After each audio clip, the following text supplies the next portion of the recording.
Ошон үчүн мурунку аиммалардан келет. Мурунку чоң алымдардан келет. Мусулмандын бул дүйнөдөгү бактылуулугу, бул дүйнөдөгү ийгилиги жана ошондой эле эртең Аллах субханаху ва тааланын алдына баргандагы ийгилиги, бактылуулугу 3 нерседе деп. Канча нерседе? 3 нерседе деп келет. Ан-наджату фи саласа. Адамдын, мусулмандын бактылуу жашоосу 2 дүйнөдө тең.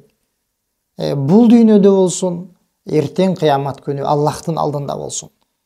Биринчиси аклил халал, адалдан азыктануу. Адалдан ырыскы издөө, адалдан ырыскы табуу, адалдан азыктануу.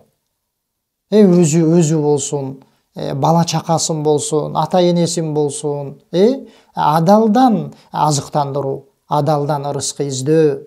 Экинчиси, урматтуу мусулман бир тууган, ва адаил фараид, диндеги парыздарды өтөп жүрүү. Диндеги талап кылынган парыз амалдарды, парыз ибадаттарды аткарып жүрүү. Биринчиси адалдан азыктануу боло турган болсо, экинчиси эмне деп атат? Диндеги парыз болгон ибадаттарды, амалдарды, бизден парыз иретинде талап кылынган амалдарды аткарып жүрүү. Бул ар бир инсандын, ар бир мусулмандын мойнундагы милдеттери. Диндеги парыздарды аткарып жүрүү, диндеги парыздарды өтөп жүрүү.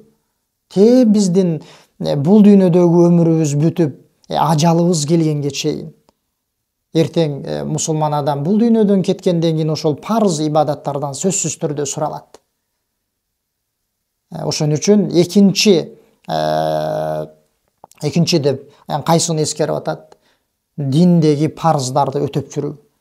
Ал эми үчүнчүсү болсо вал иктида бин наби саллаллаху алейхи ва саллам, пайгамбарыбыз Мухаммад саллаллаху алейхи ва салламга ээрчип жүрүү.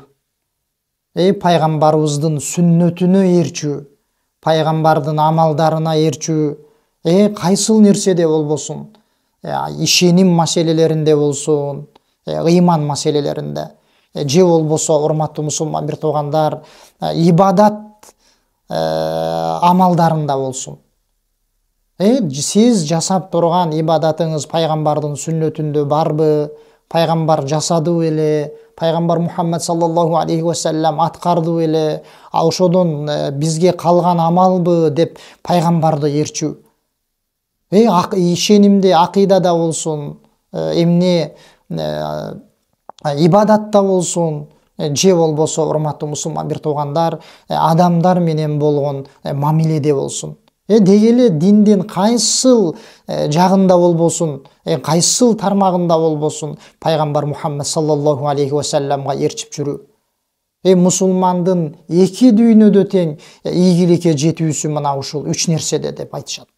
Адалдан ырыскылануу, адалдан азыктануу, айтканыбыздай адалдан ырыскы издөө, адал жол менен ырыскы табуу, адалдан азыктануу.